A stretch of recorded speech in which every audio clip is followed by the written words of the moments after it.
Hi friends, welcome back to my channel.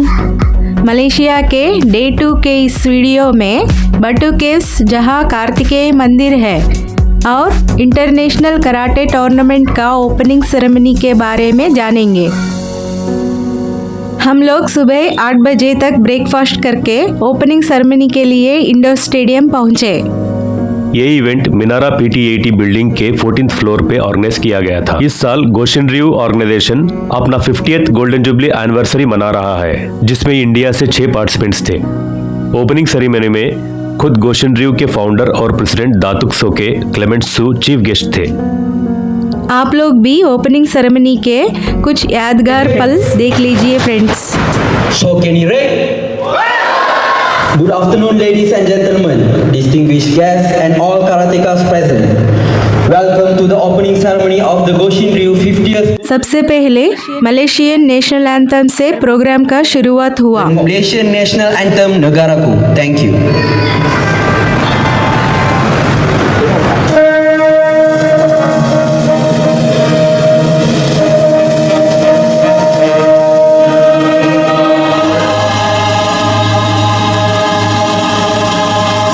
Thank you. As a mark of respect, may I now invite everyone as we bow to our esteemed Datuk Soke Clement Su and all the Shihanabos. So we hope you enjoy the few days. All I'm saying is that thank you for coming. Welcome the Indian team from India. Occasion, I invite Datuk Soke Clement Su to officially declare the camp by striking the ceremonial golden gong. 5 times will be struck in remark of our 50th Golden Jubilee anniversary.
Thank you to our incredible athletes for that strong demonstration of skill and dedication.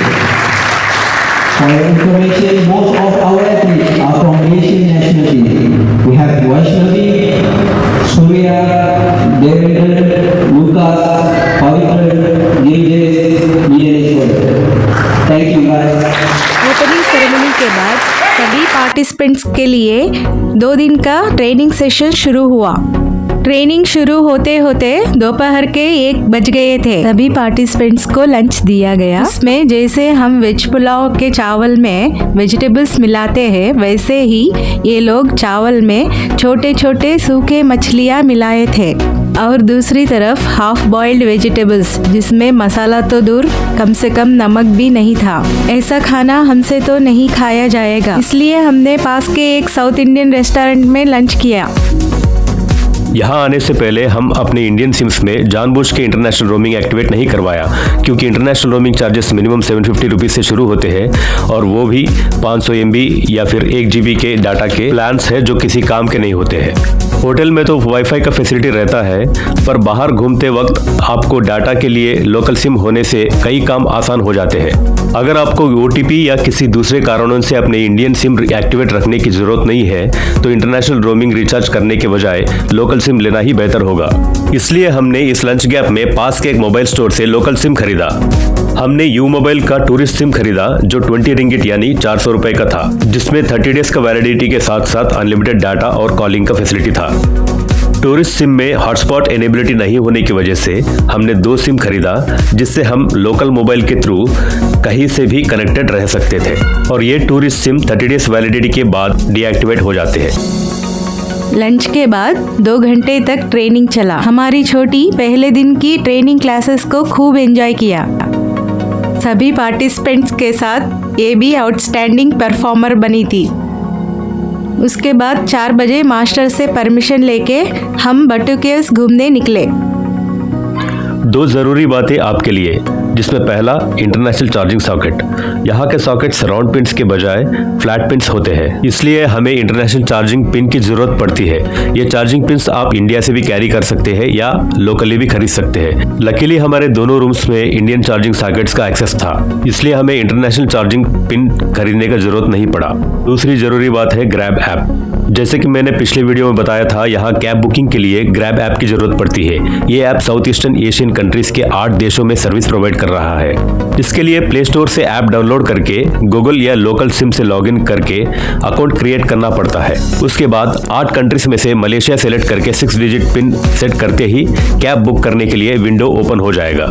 इस app से आप food, grocery जैसे कई items online shopping कर सकते हैं। हम शाम के 4:30 बजे तक तैयार होकर कैब बुक करके बटू केव्स के लिए निकल गए।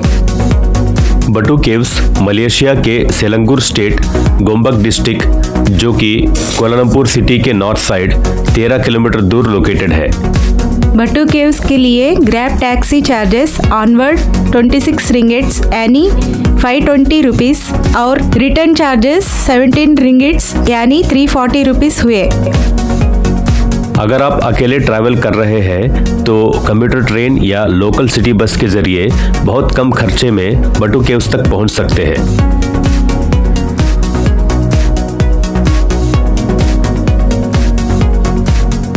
मलय भाषा में बटू का मतलब पत्थर या पहाड़ होता है।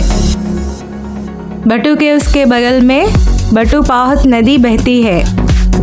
अर्बनाइजेशन से पहले थाईपुसम उत्सव के दिन इसी नदी में लोग नहा के मंदिर में दर्शन करने जाते थे।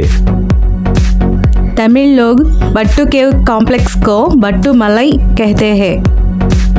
अब हम बट्टू केव्स पहुंच गए। टैक्सी स्टैंड से एंटर होते ही 50 फीट ऊंची विशाल हनुमान मूर्ति और गरुड़ मूर्ति का दर्शन होता है। गरुड़ मूर्ति के बगल में भगवान वेंकटेश्वर मंदिर से थोड़े दूर चलने के बाद बट्टू केव्स कॉम्प्लेक्स पहुंचते हैं। यहाँ देवताओं के सेनाधिपति श्री कार्तिकेय भगवान का विराट मूर्ति का दर्शन कर सकते हैं। इस मूर्ति को देख के ऐसा लगता है कि स्वयं भगवान कार्तिकेय स्वर्ण रूप धारण करके हमारे सामने प्रकट हुए हो। इतनी खूबसूरती से इस मूर्ति को बनाया है हमारे पूर्वजों ने। इस मूर्ति का हाइट 142 फीट है। मूर्ति के दोनों तरफ भगवान शिव जी के मंदिर और माँ पार्वती जी के मंदिर है। पहले हम पार्वती जी के दर्शन के लिए मंदिर में गए। मंदिर में प्रवेश करते ही माता रानी का विशाल मूर्ति का दर्शन हुआ।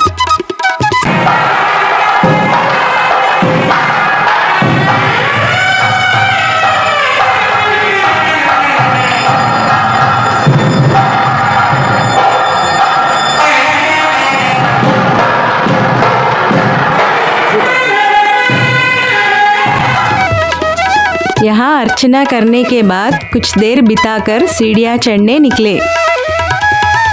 मूर्ति के दाहिने तरफ 272 कलरफुल सीढ़ियाँ हैं। सीढ़ियाँ चढ़ने के रास्ते में आपको बहुत सारे वानर मिलेंगे।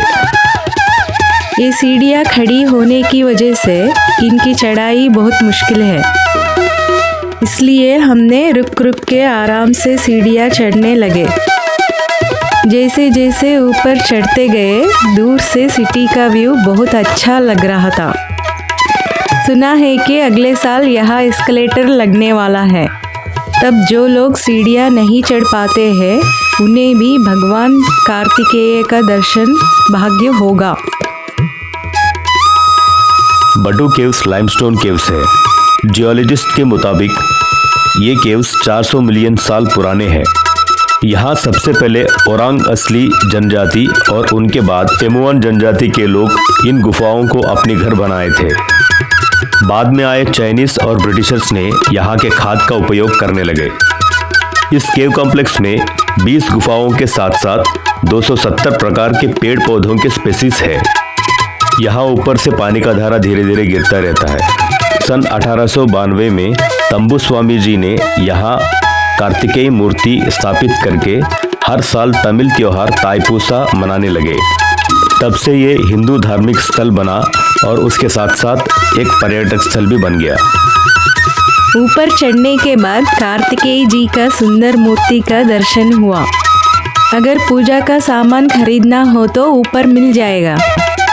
कावड़ी आट्टम के दिन मोर के पंख और फूलों से सजा हुआ कावड़ी को भक्त अपने शरीर के पीठ पर हुक्स पियर्स करके यानी छेद करके खींच के ले जाते हैं। इसके अलावा कई भक्त अपने जीभ, गाल या छाती को भी छेद कर भगवान के प्रति अपनी भक्ति भाव का प्रकट करते हैं।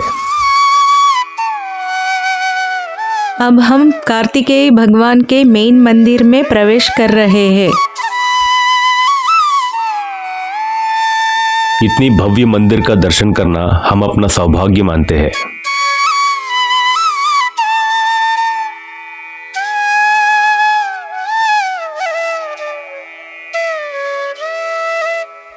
कार्तिकेय भगवान के दाहिने तरफ गणेश जी विराजमान हैं।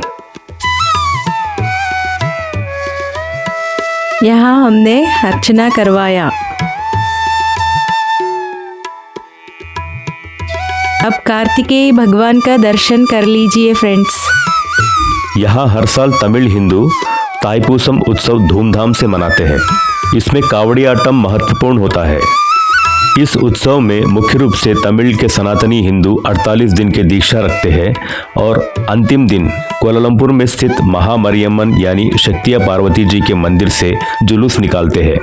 इस जुलूस में कार्तिकेय भगवान अपने दोनों पत्नी यानी देवसेना और श्रीवल्ली के साथ चांदी के रथ में सवार होकर दर्शन देते हैं।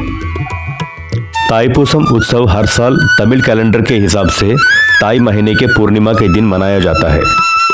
यह आमतौर पे जनवरी या फरवरी के महीने में आता है। यहाँ हम कार्तिकेय भगवान का उत्सव मूर्ति और उनके वाहन मोर के दर्शन कर सकते हैं। और यहाँ हम कार्तिकेय भगवान का आयुध शक्ति हस्तपीठम का भी दर्शन कर सकते हैं।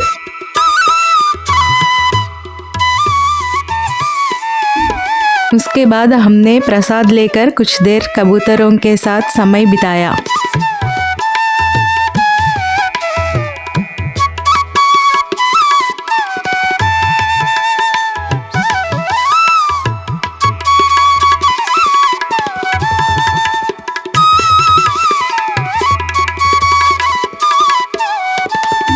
मलेशिया के टॉप 10 मस्ट विजिटिंग प्लेसेस में बटू केव्स टॉप 5 में होगा। एक सनातनी हिंदू भारतीय होने के नाते यहाँ इतनी दूर इतनी अद्भुत हिंदू मंदिर का निर्माण किया गया, इसके लिए अपने पूर्वजों पे हमें गर्व होना चाहिए।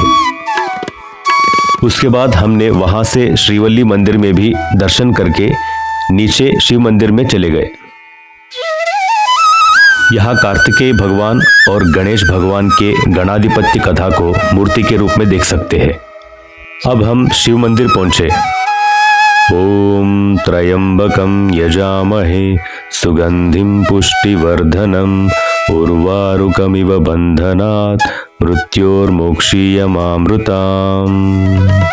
तो फ्रेंड्स, ये था कोलालमपुर में हमारा दूसरे दिन का वीडियो। और भी कई बातों के साथ अगले वीडियो में फिर मिलूंगी। तब तक keep smiling, stay healthy, bye, your Renu.